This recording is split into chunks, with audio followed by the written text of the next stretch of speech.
요한계시록에 대해서 전체적으로 한번 그림을 보면서 우리가 다시 리마인드 해보겠습니다. 이와 같이 AD 96년에 반모섬에서 사도 요한께서는 예수 그리스도의 천사를 통해서 예수님의 모든 계시를 받아 기록하게 됩니다.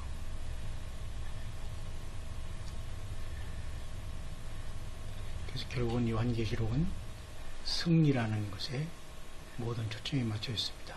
무섭고 힘들고 어려운 책이지만 예수님의 승리, 곧 예수님을 따르고 예수님이 부름받은 우리들의 승리, 그것이 바로 요한계시록의 핵심입니다.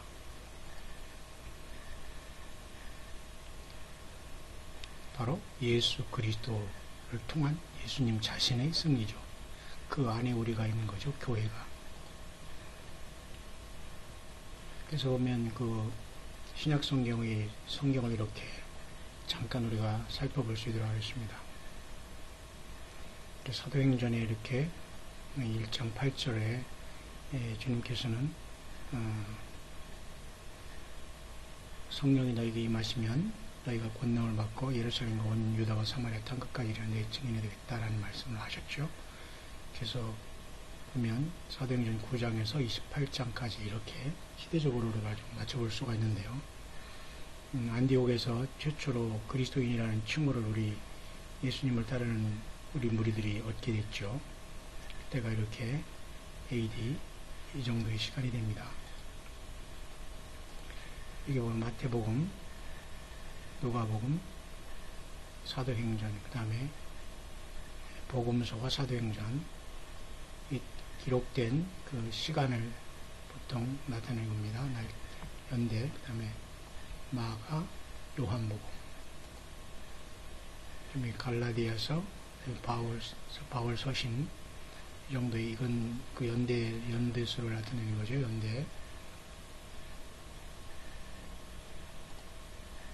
데살로니가 전후서. 그다음에 요한계시록은 이쯤에 있는 것입니다. 거의 끝에. 이렇게 로마서, 고린도전서에서 같이 여기 있죠. 에베소서, 또 그 사도행전과 비슷한 시기. 골로새서, 빌레몬서.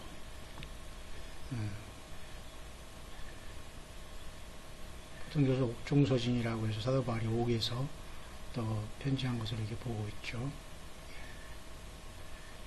옥중서신이죠. 그 다음에 디모데전서, 디도서, 디모데전서, 그 다음에 일반적인 서신, 야고보서, 신약성경 전체를 보는 겁니다. 그 다음에 베드로전후서, 히브리서, 유다서, 요한 1, 2서, 3서, 그 다음에 요한계시록이 바로 여기 있죠.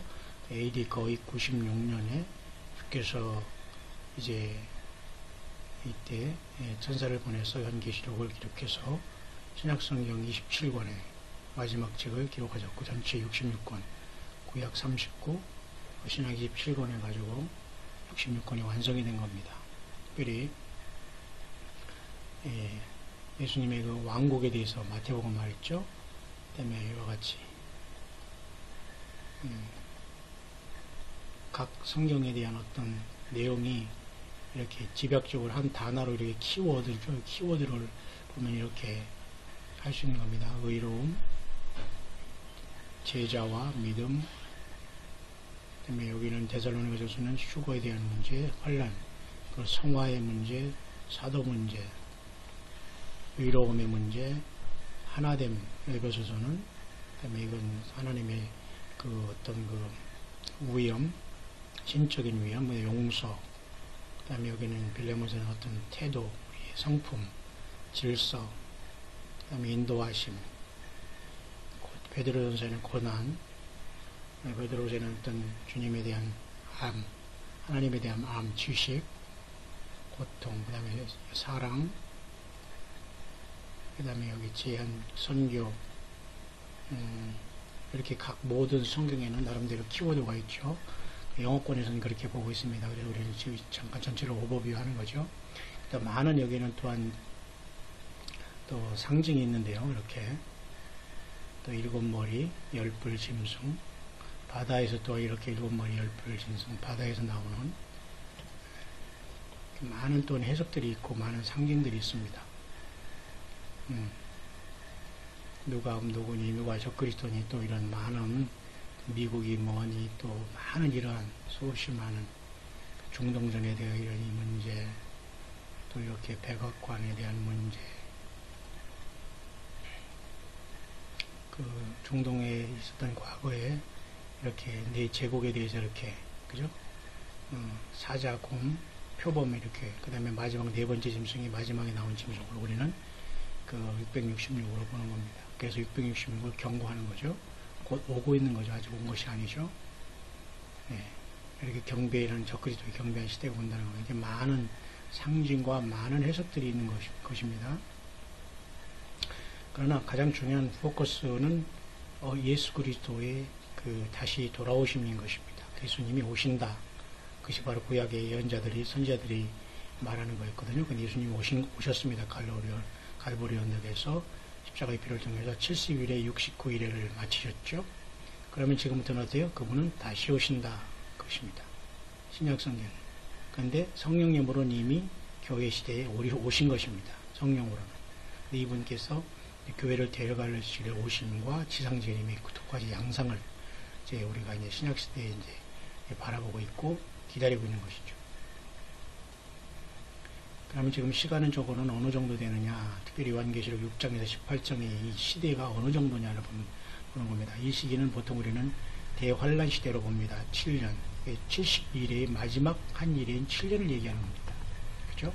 그래서 요한계시록은 보통 AD 95년, 96년에 기록, 사도 요한을 통해서 예수께서 천사를 보내어 대신 기록한 책으로 분명히 우리는 알고 믿고 있는 것입니다. 프레테리스트라는 것은 이제 이 요한계시록은 이미 과거에 다 이루어진 역사책이다라고 보는 관점이고요. 미래주의자는 이건 미래에만 일어날 것이다라고 해서 또 관심이 없는 것이고요. 특별히 역사주의자들은 계속 지금 교회 시대에 이루어지고 있다는 걸 얘기합니다. 그리고 아이디얼리스트라는 것은 그냥 모든 게 영적으로 여기나 저기나 다 이렇게 여기나 저기나 이렇게 그냥 영적으로 다 영적인 해석을 해서 그냥 다 여기도 맞고 저기도 맞는다 이렇게. 자, 과연 어떤 것일까요? 늘 답은 하나지 않습니까? 정답은? 또 우리가 네 가지 아주 중요한 그 흔한 우리가 여기 이 연계시록에 대한 접근법은요. 이와 같이 1세기 전 AD 1세기에 관한 어떤 역사다라고 해서 이제 요한계시록을 이제 폄하하면서 이미 지나간 책으로 보고 있습니다. 좀 미안하게 루터는 지푸라기 서신이라 그래서 또 야고보서를 또 행함이 있는 것을 강조하기 때문에 그렇게 얘기하고요. 켈빈은 또 뭐 요한계시록 주석도 닦지 않았습니다. 뭐 하나님의 뜻이 있겠지만 어쨌든 굉장히 그 감춰진 책인 것은 사실입니다. 미래주의자들은 어떤 끝에 종말에만 이루어진 것이다. 역사학자들은 역사적으로 보는 사람들은 현재 교회의 그 역사를 통해서 현재 이루어지고 있는 것이다라고 봅니다. 아이디얼 이상주의자들은 그냥 선과 악의 어떤 모든 시대에 대한 그 얘기다라고 하고 있습니다. 자, 그래서 어쨌든 우리는 사도 요한이 받아쓴 요한계시록은 반모섬에서 분명히 기록됐다. 1장 10절에 말씀해 주고 있는 것이죠. 예수 그리스도께서 7 금초대 사이에 왕래하시는 분으로 나타나고 있습니다. 요한계시록 1장. 그래서 나머지 모든 우리의 기록된 것을 보면요. 특별히 요한계시록 1장 17절에서 19절에 주님께서 우리들에게 나타나는 모습을 이렇게 주님이 직접 보좌에 계신 모습이 성령 안에서 오늘 지금 사도 요한에게 보여준 예수님의 가장 그 분명한 모습 여기 나와 있습니다. 내가 전에 죽었었느라 보라 이제 세색토록 살아서 사망과 무엇을 가졌다. 이제 있는 일과 네가 본 것과 이제 있는 일과 장차 될 일을 기록하라. 지금 이거 본 것이죠. 그 다음에 지금 있는 일이죠. 그 다음에 장차 될 일을 기록하라. 이 세 파트로 되어 있습니다. 삼위일체 하나님도 늘 항상 이 3파트로 이제 하는 것을 기억을 해야 됩니다.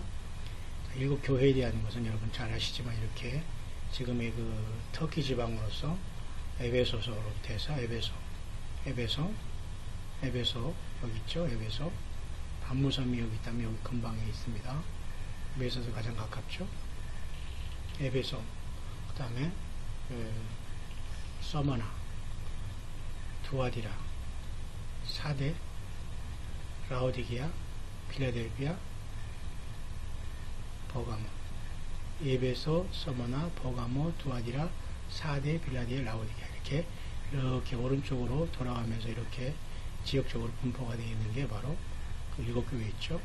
계시록 2, 3장에 기록이 되어 있습니다. 예수님의 오른손, 하나님의 오른손이 일곱 인봉한 책은 매우 중요한 겁니다. 그래서 일곱 인봉한 책은 아주 중요한, 하나님 아버지의 오른손에 있는 것은 아무도 뛸 사람이 없네, 바로 하나님 자신이고 인간이 되셨던 예수 그리스도께서 이 일곱인을 띄게 되는 겁니다.